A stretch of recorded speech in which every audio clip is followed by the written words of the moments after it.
sudah dijuluki oleh orang asing surga kecilnya Indonesia. Jadi desa ini, ngelawan desa ini mereka naik kuda. Oh iya. Mereka naik kuda bawa parang itu, ada yang bawa lembing gitu. Itu benar-benar berantem.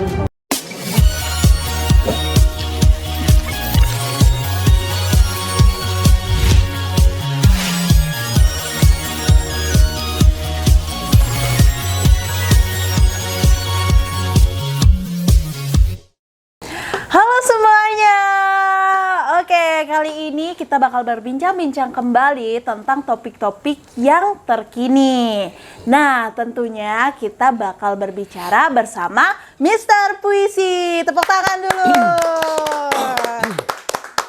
Nah, jadi kali ini kita bakal membahas tentang sebuah pulau yang memiliki keindahan yang luar biasa.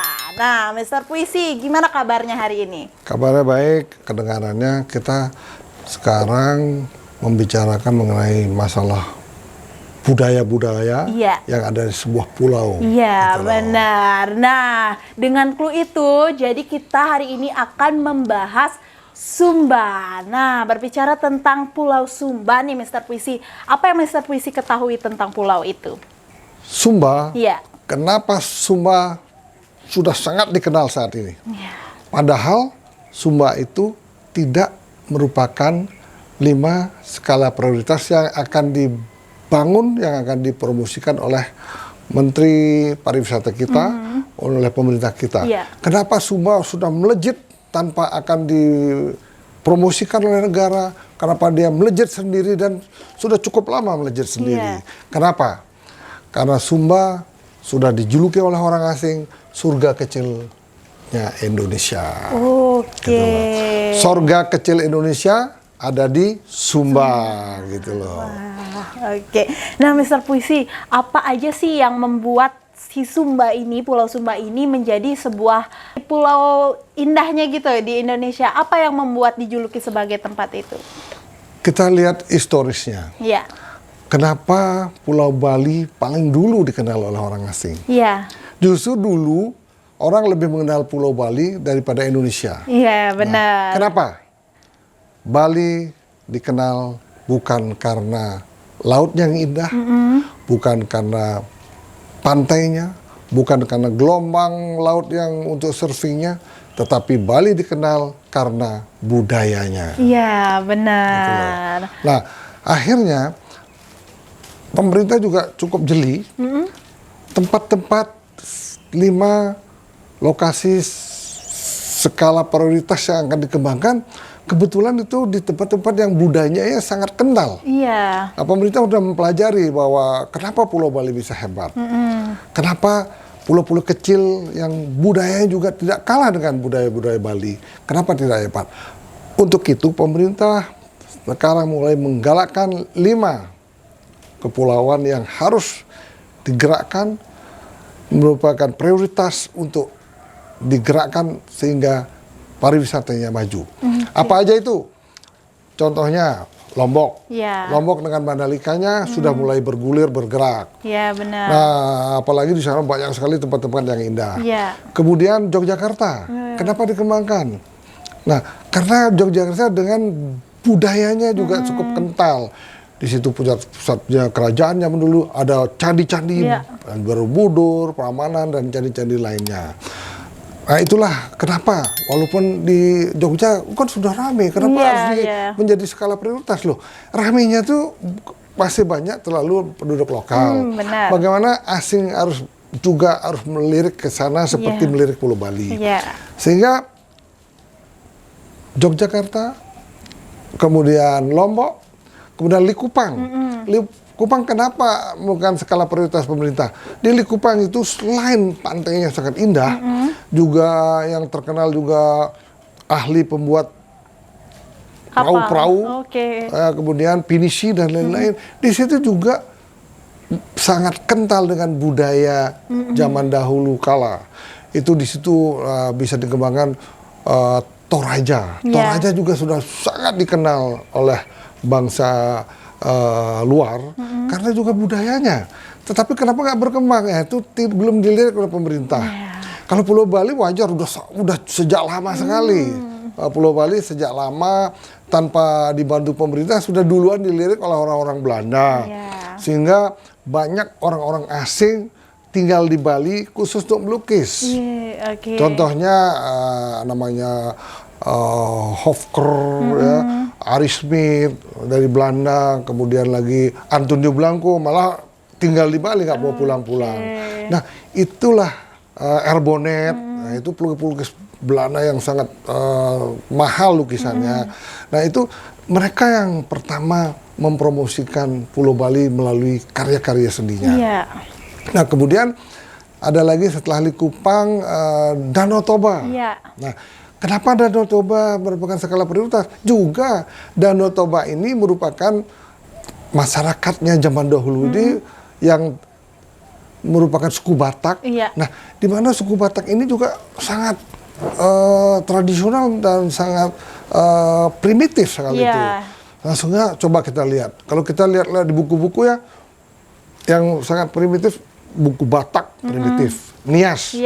Nah Nias kenapa nggak dikembangkan? Mungkin belum, mungkin nanti kita nggak tahu. Mentawai, Nias, kemudian Toraja, Sumba dan lain-lain. Nah untuk itu 5 skala prioritas ini sedang dikembangkan oleh pemerintah. Tetapi yang dibahas hari ini adalah Pulau Sumba yang tidak dipilih untuk 5 skala prioritas pemerintah. Tidak apa-apa, rasanya tidak perlu juga ini merupakan skala prioritas karena Sumba udah melejit sendiri.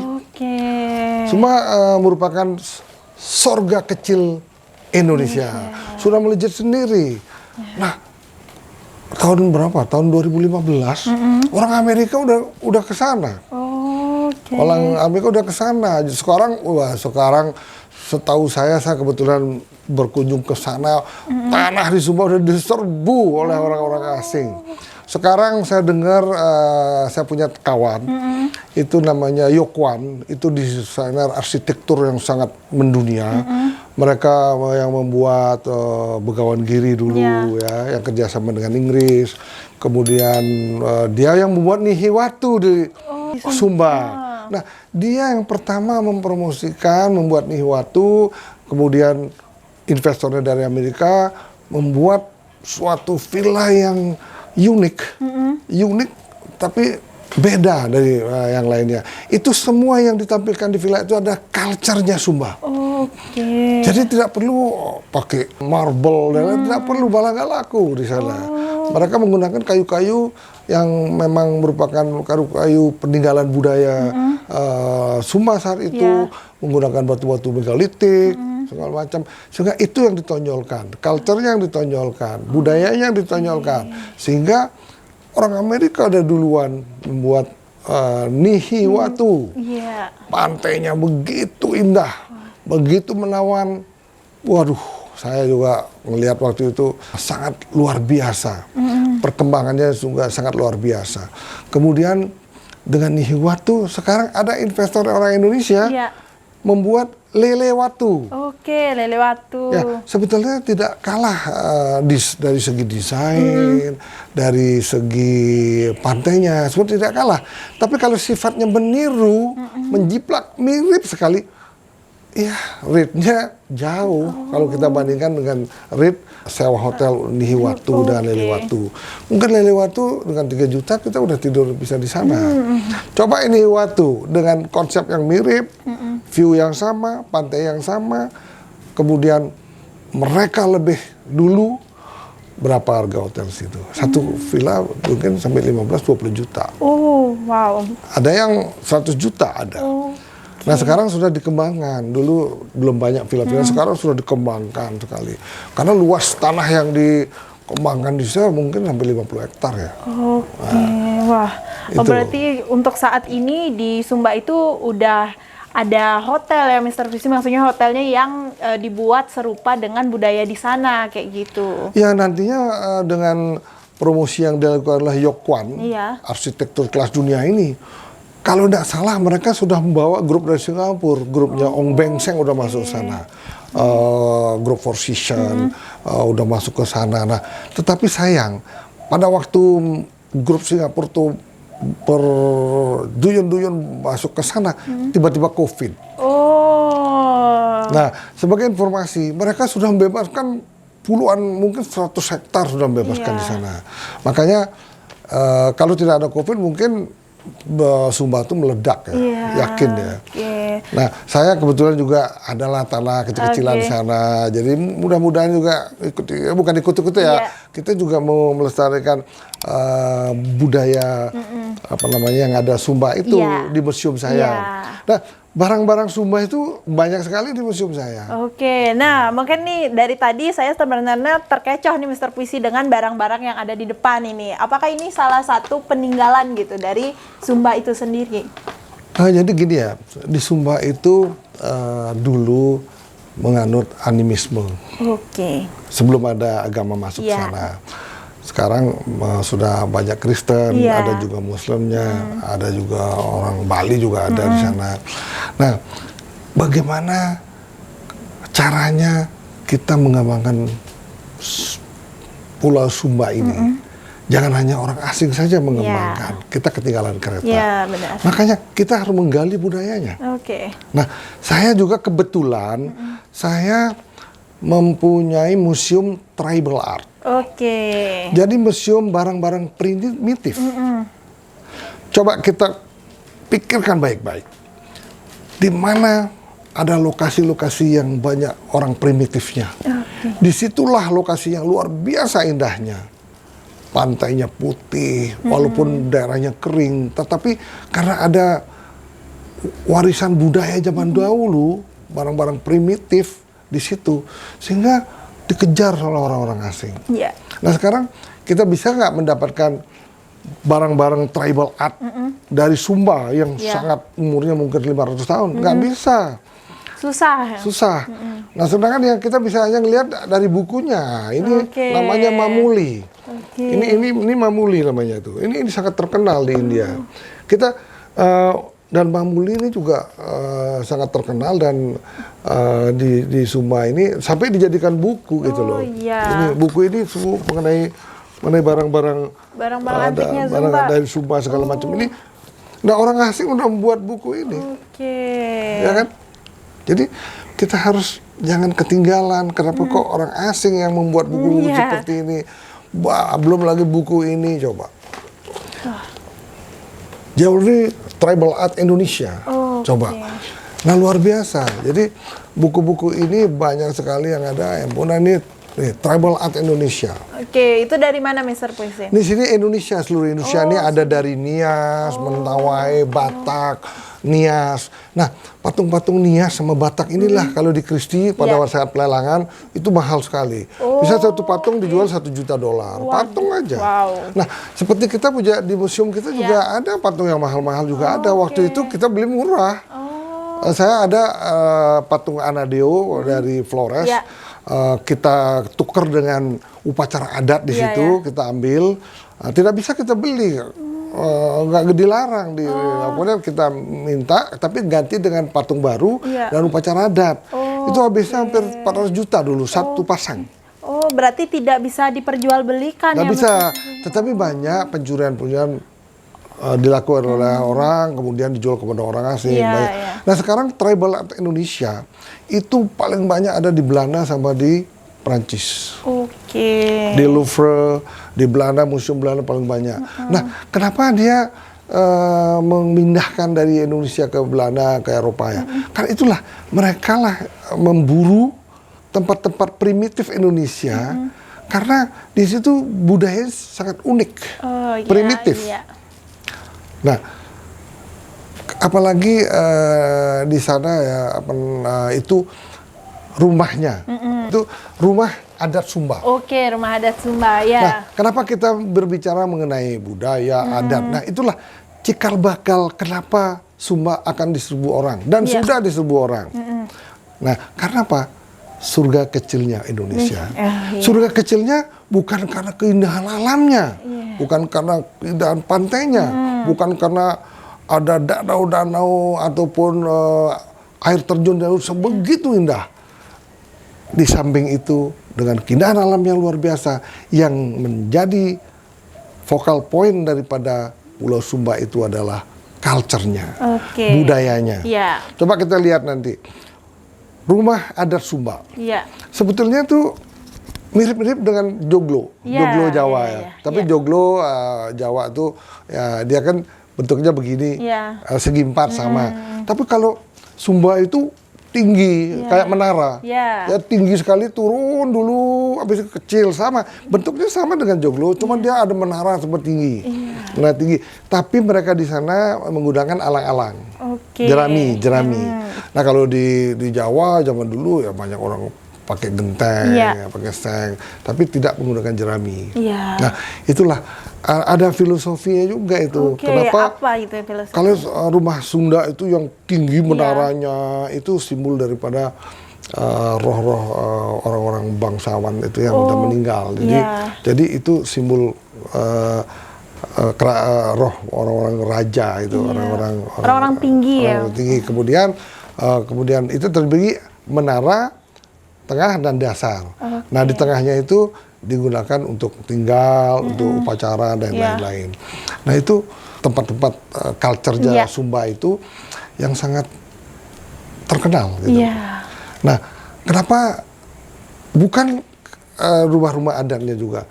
Di situ culture, budayanya juga sangat terkenal. Oke. Budayanya. Apa yang paling terkenal? Kuda Pasola. Oh, kuda pasola. Kuda Pasola, upacara Kuda Pasola itu biasa setiap tahun sekali, bulan Februari Iya. sampai Maret itu diadakan. Oke. Dan itu sampai sekarang pun masih diadakan Kuda Pasola itu. Oke. Ada maknanya nggak sih, Mr. Puisi, tradisi itu sebenarnya? Sangat bermakna karena Kuda Pasola itu untuk menyatakan desa itu kewibawaan sebuah desa. Jadi desa ini ngelawan desa ini mereka naik kuda. Oh iya. Mereka naik kuda bawa parang gitu, ada yang bawa lembing gitu, parang. Itu benar-benar berantem. Di situ udah terkenal sekali lah. Itu pada saat acara Kuda Pasola itu banyak sekali orang-orang asing ke sana. Oke. Banyak sekali. Oh, Salah. berarti memang dipertontonkan untuk umum juga Iya, memang tradisinya. loh, tradisi di sana memang dipertontonkan untuk umum karena memang setiap tahun sekali diadakan. Gitu loh. Iya. Oke. Nah, selain tradisi itu nih, Mr. Puisi, ada nggak sih tradisi lain yang unik gitu di Sumba? Udah Pasola, Iya. udah pasti itu yang paling top. Ya. Kemudian ada mirip kayak di Bali. Apa itu? Jadi kalau di Bali orang-orang tua zaman dulu kan nggak ngerti sikat gigi. Iya. Kemudian mereka mengunyah daun sirih Oh. yang oke. dikasih pinang, Iya. dikasih kapur, dililit, dikunyah. Oh. Sehingga orang-orang Bali zaman dulu tuh giginya kan merah. Iya, gitu ya. iya. Nah, setelah dikunyah, diamkan lama, habis itu dibuang. Berarti giginya itu kan kumannya udah mati semua. Oh, iya. So, ini kan sebetulnya warisan budaya juga, herbal ini iya, herbal. iya. Mereka buang, kemudian habis itu dilinting tembakau, udah selesai. Tetapi kalau di Sumba beda. Oh, ada tradisinya. Kalau kita bertamu Iya. ke rumah-rumah orang, mereka disuguhin air putih dan sirih itu. Oh, gitu. Dan kita disuguhin sirih, pasti kita tamu-tamu yang di sana dia akan mengunyah sirih itu, kapur, pinang, dikunyah. Oke. Nah itu tradisinya dikunyah gitu. Wah, orang yang paling banyak ngunyah itu makin tuan rumah tuh makin bangga gitu. Dikunyah banyak, setelah kunyah, dikeluarin, dikumur pakai air. Dan lucunya dikumur tuh dilepen gitu. Wah, kalau makin banyak kumurannya, wah, yang punya rumah bangga sekali. Oh, gitu. Dia bangga sekali, dia merasa pride-nya dihargai. Dia merasa sangat dihargai oleh tamunya. Oke. Nah itu sangat tradisional sekali ya.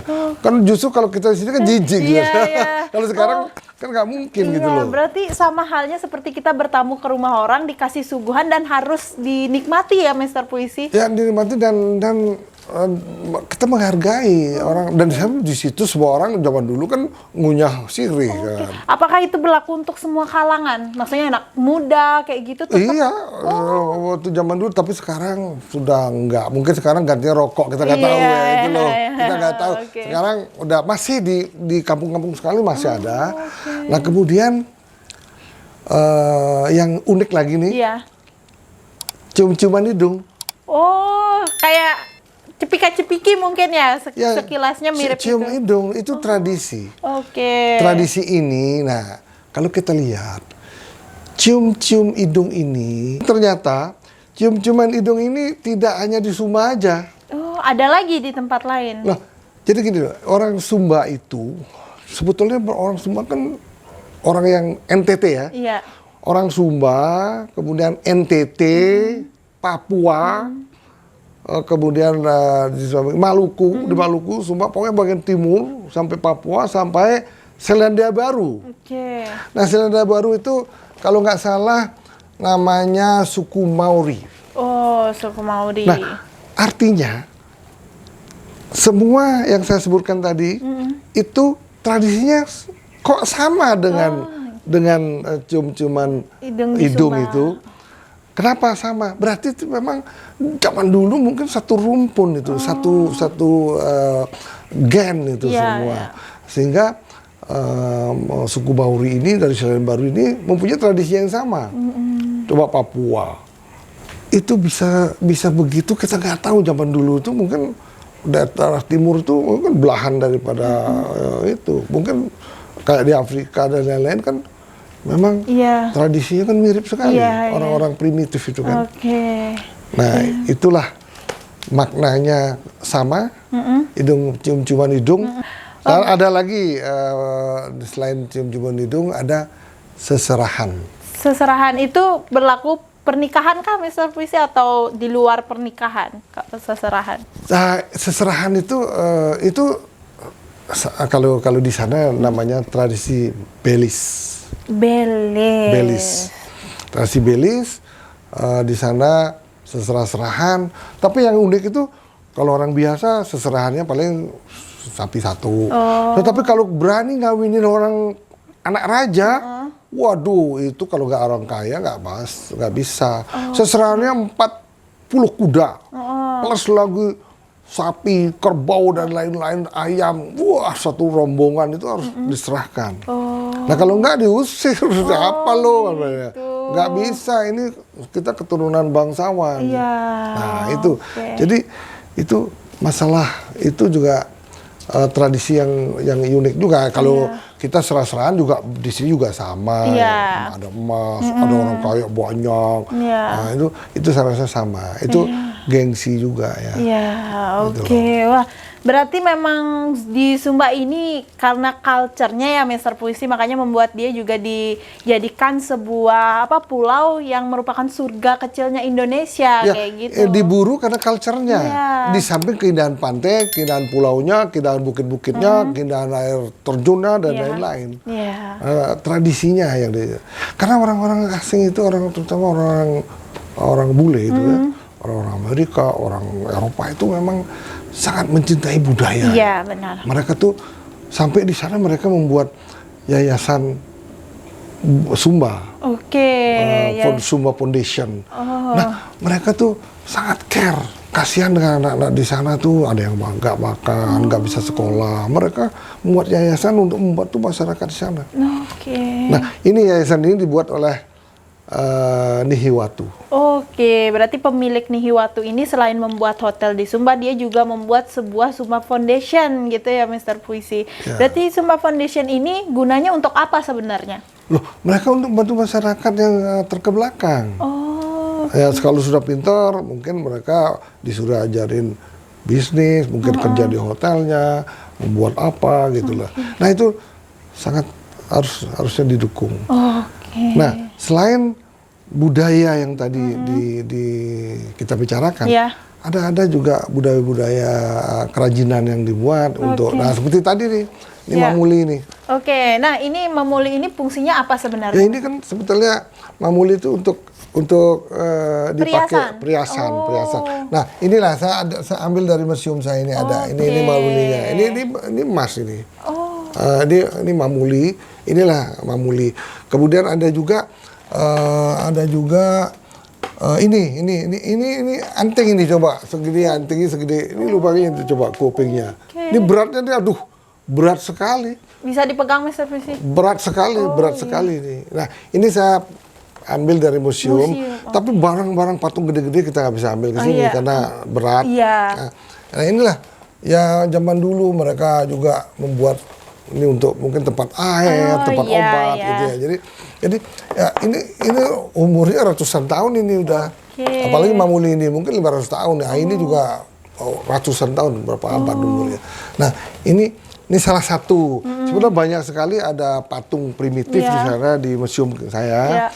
Nanti bisa juga diinformasikan lewat museum ini loh barang-barang Sunda ini gitu loh. Kalau barang-barang Batak ini bisa kita informasikan biar ini merupakan education untuk mengedukasi orang, masyarakat dan para mahasiswa, siswa. Karena memang khusus museum tribal art yang kita punya ini memang untuk edukasi anak-anak sekolah. Oke, wah berarti ini salah satu informasi juga nih buat teman-teman di rumah yang mau nyari informasi tentang budaya kayak gitu ya, Mr. Puisi, bisa berkunjung ke museumnya. Nah, kalau boleh tahu apa nama museumnya, Mr. Puisi? Museum Puma Tribal Art. Oke, namanya Museum Puma Tribal Art. Jadi kalian bisa kunjungi itu. Ya, di Sumba juga dibilang 1000 megalitik. Kenapa ada 1000 megalitik? Karena di sana, di kuburan-kuburan, itu banyak batu-batu megalitik. Ya, kuburan itu banyak batu megalitik yang sampai hari ini juga masih ada. Nah, situ kemudian di semua adat, rumah adat itu juga ada batu megalitik. Nah, dan saya juga salut, di situ juga sudah ada museum untuk barang-barang primitif, barang-barang tribal art. Tapi sayang museumnya sangat sederhana, tidak dirawat, kurang besar. Nah, ini pemerintah tuh harus membantu, harus melestarikan museum, dikasihkan anggaran sehingga jadi bangunannya lebih modern, tapi barang-barang di dalam tetap tradisional, tetap primitif gitu loh. Nah, itulah kenapa saya mengangkat budaya-budaya di pulau-pulau kecil. Salah satunya yang pertama ini kita angkat Sumba. Karena pulau-pulau kecil ini yang masih primitif, yang menganut agama animisme primitif zaman dahulu, itulah sekarang akan menjadi objek-objek wisata masa depan. Nah, itulah mungkin setelah ini kita angkat lagi pulau-pulau yang mengandung yang banyak budaya primitifnya gitu loh. Makanya nanti coba kita lihat. Nanti kita lihat udah ada nih waktu. Coba kita lihat di situ ada air terjunnya luar biasa. Ada semacam kayak lagun gitu. Lagun, ada air terjun, itu luar biasa.